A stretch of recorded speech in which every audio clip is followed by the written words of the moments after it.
Do you know Sean Combs? Puff Daddy. Yeah.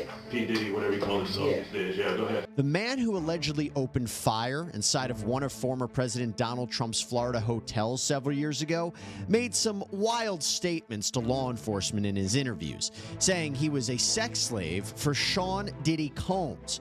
Well, now that federal investigators have raided two of the rapper's homes and an arrest and indictment in a sex trafficking operation could be imminent, the man's comments sound a little less crazy. We'll talk about it. Welcome to Sidebar, presented by Law&Crime. I'm Jesse Weber. Okay, I'm going to talk about something that I really didn't think I would. Something that when I first heard it, I actually had no idea what this was even about.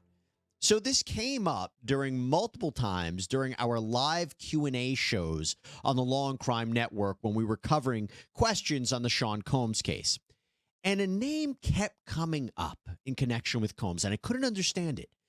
Jonathan Oddi. Now, that name may seem familiar to you, and I will explain why. But what I'm also going to do is try to break down and possibly debunk the connection between this man and Combs, but maybe not. Because as wild as some of his claims were, they may make sense now. We'll talk about that.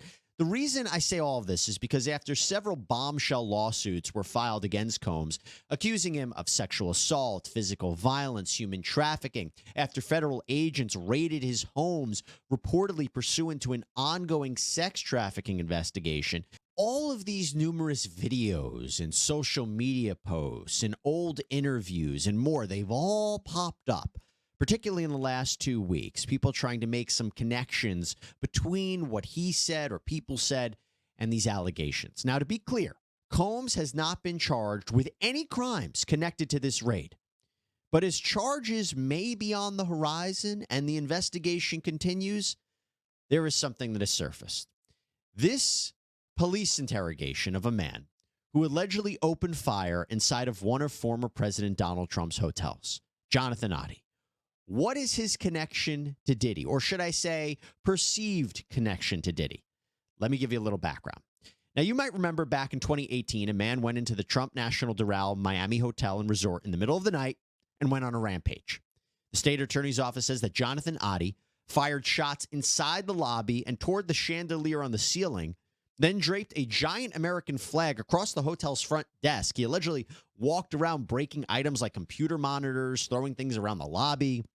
When police officers arrived and confronted him, there was a shootout. Oddi seemingly tried to make a run for it, but he had been shot in the leg. He didn't get very far. Police found him hiding. They took him into custody. Oddi was taken to the hospital with 3 gunshot wounds, 2 in one leg, 1 in the other. And while at the hospital, Oddi reportedly made several bizarre statements and asked repeatedly to speak with the FBI, Secret Service, CIA, the media. When Oddi appeared before a judge, he didn't make any kind of wild outburst, but he seemingly admitted to committing at least one of the crimes he's charged with. 1 count of aggravated assault with a firearm, 1 count of armed burglary with a battery or an assault, 1 count of armed criminal mischief causing damages greater than $1,000, 1 count of armed grand theft, and 1 count of making a false fire alarm offense. So those are the charges. Sir, do you have any money to pay for your own private attorney? I will request as of now that the court grants me an attorney. I do have funds to pay for my attorney, but I haven't had time to meet with him yet. So I don't know if they're going to take my case or not. Given the serious nature of these charges, I will appoint the Public Defender's Office to represent you for this preliminary first appearance hearing. Well, it's very clear. It says surveillance footage and witness accounts corroborate that the defendant discharged a handgun multiple times at the arriving City of Doral Police Department and Miami-Dade Police Department law enforcement officers. So that, even though it doesn't specifically state 5, it does mention that there were more than, I believe, two uniformed officers, in addition to the unarmed security guard who threatened to kill as well. And there was damages greater than $1,000 at the Trump National Doral, because it says it was over $30,000. So, anything else? Well, unclear. Well, like I said, there's unclear. There's not a number specifically listed. There could have been one officer on one side and one officer on the other, and that's officers in general and plural. As far as that's, and I don't think I didn't see necessarily the alarm pushing, but that might. I did push along. It's not specifically mentioned here, although. Okay. You know, sir, everything's being recorded, just so you know. If you want to speak, it's fine. I'm happy to listen. Your attorney turned the microphone off, though. Probably a wise move. Despite having happened so many years ago, though, Oddi's case has still not yet gone to trial. The next in-person status update at the Miami-Dade County Courthouse is scheduled for April 19th. So with all that in mind, what does this all have to do with Diddy? Well, after Oddi was released from the hospital while still wearing what appears to be a hospital gown, Oddi did interviews with law enforcement, including the Secret Service.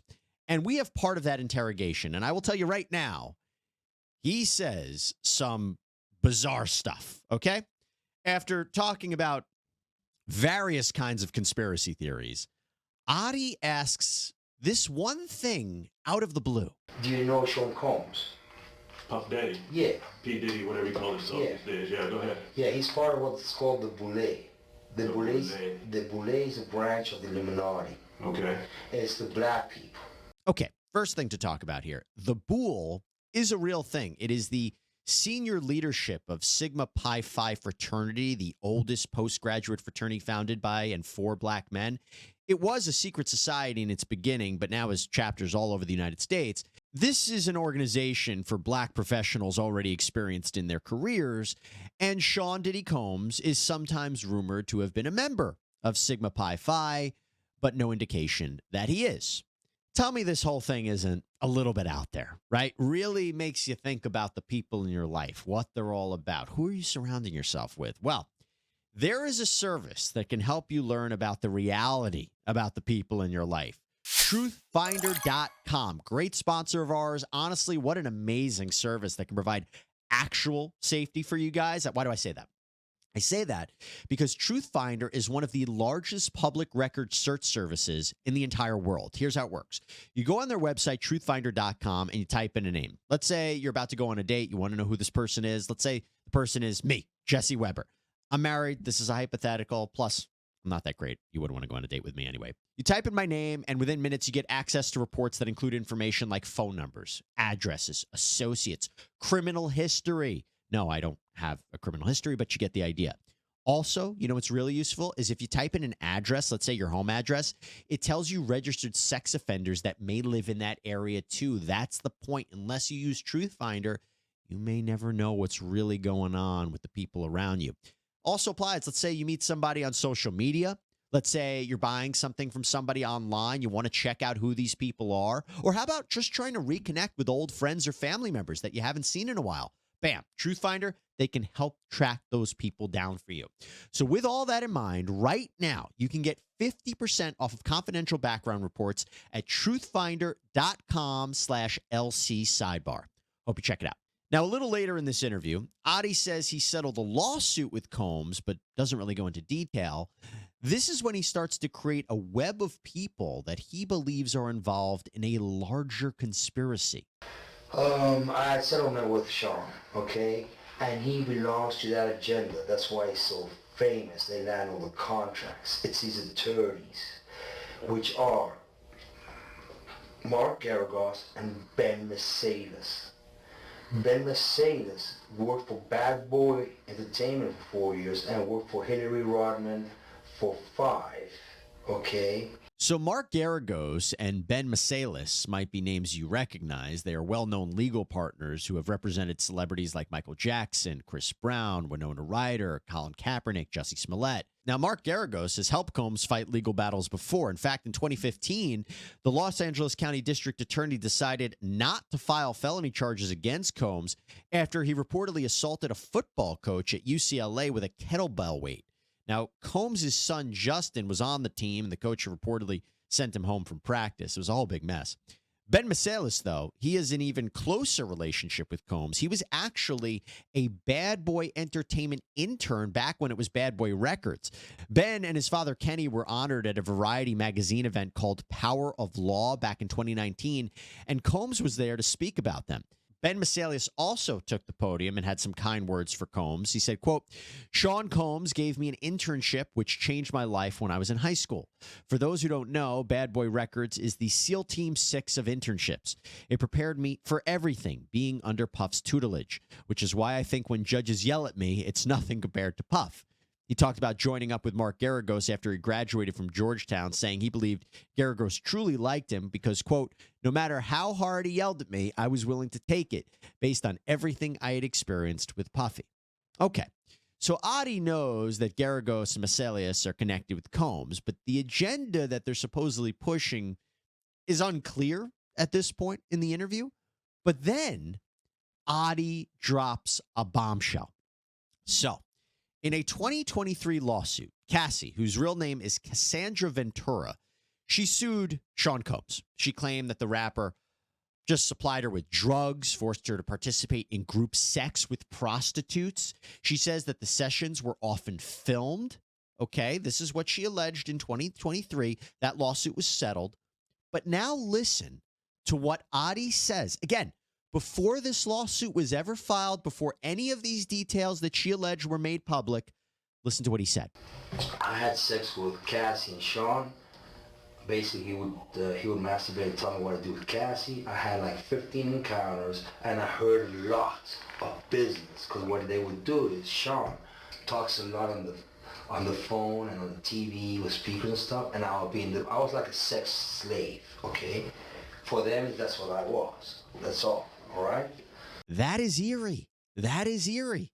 But not only that, Oddi says he got an STD from the encounter and sued. I caught herpes, and I came back and I sued him for the herpes and won. But they did. Mark Garagos and Ben Masalis were his attorneys, okay? And Christopher Leon's here was my attorney.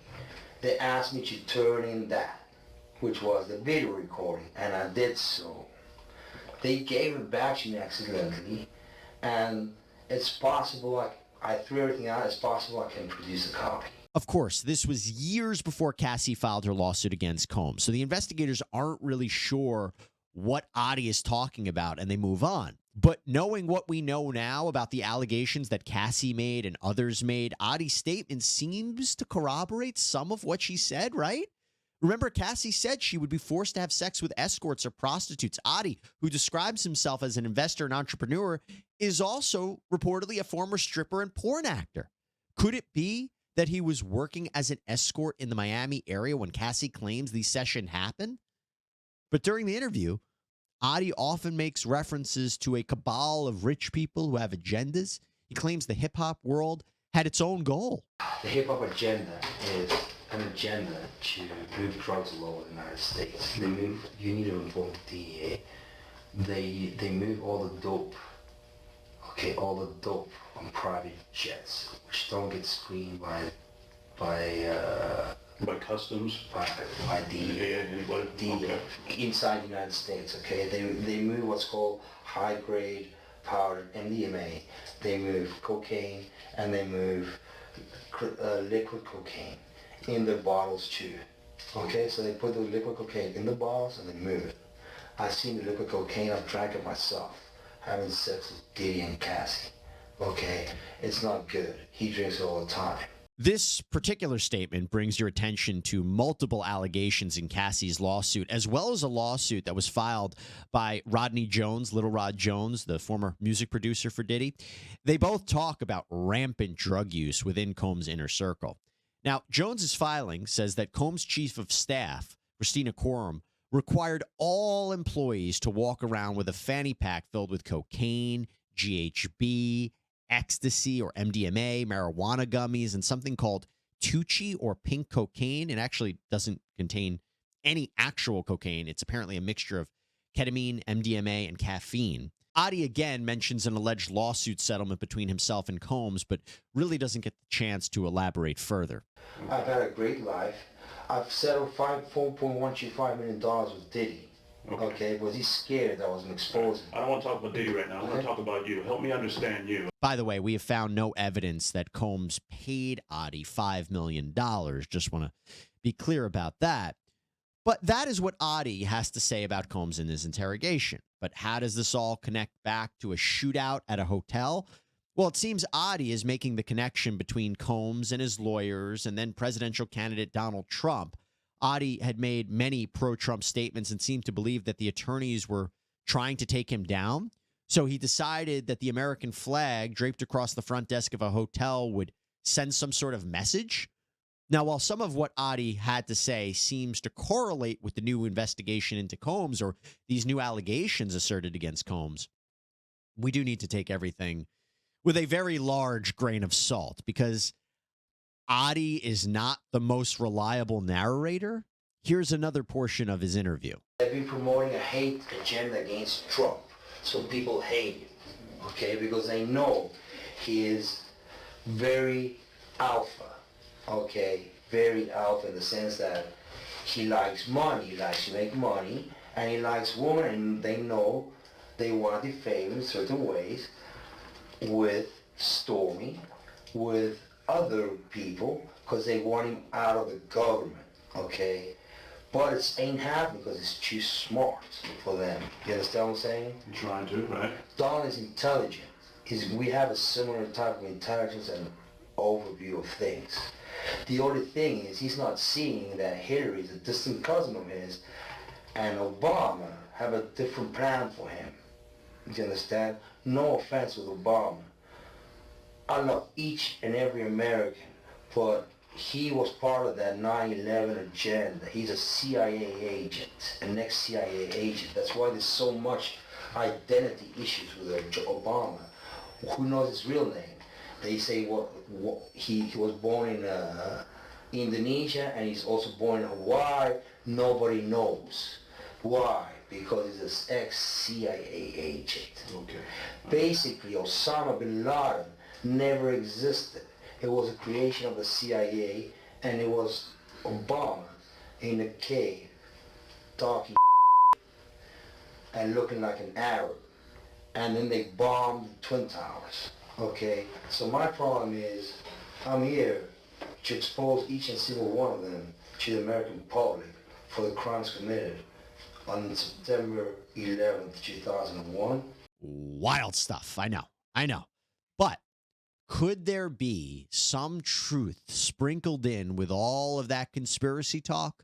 Could the feds be talking to Oddi and finding out what he knows about Combs and his operation? As I said, Oddi's still facing charges in Miami with the next scheduled hearing for a couple weeks from now. Interesting to think about. All right, that's all we have for you right now here on Sidebar. Everybody, thank you so much for joining us. As always, please subscribe on Apple Podcasts, Spotify, YouTube, wherever you get your podcasts. I'm Jesse Weber. I'll speak to you next time.